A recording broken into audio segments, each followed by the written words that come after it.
কিছু মানুষ নিয়ে আমার খুব কষ্ট লাগে। কিছু মানুষ জন্মের পর থেকে, যে আমরা স্বাভাবিক জানি ৫-৬ মাস থেকে সবাই বাবা মা শেখায়, দাদা দাদি।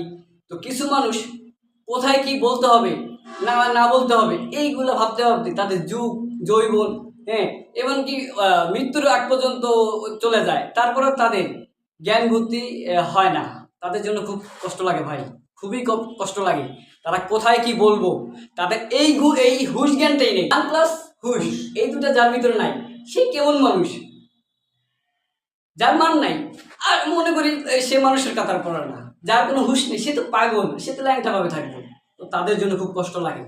তো এই ভিডিওটা যারা দেখবেন, মানুষকে যারা ইনসাল্ট করেন, হ্যাঁ, হেয় করেন, কথা বলেন এগুলা, তারা একটু নিজেদের নিজে একটু পরিবর্তন করেন। আপনাদের বলতেছি কিন্তু, আমার কাছে আশেপাশে যারা আছে আদার্স কাউকে না, কারণ আমি তো অন্য সমাজের লোক না, আমি যেই সমাজের লোক তাদের নিয়ে তো আমার কথা বলতে হবে। ধন্যবাদ। আসসালামু আলাইকুম ব্রাদার।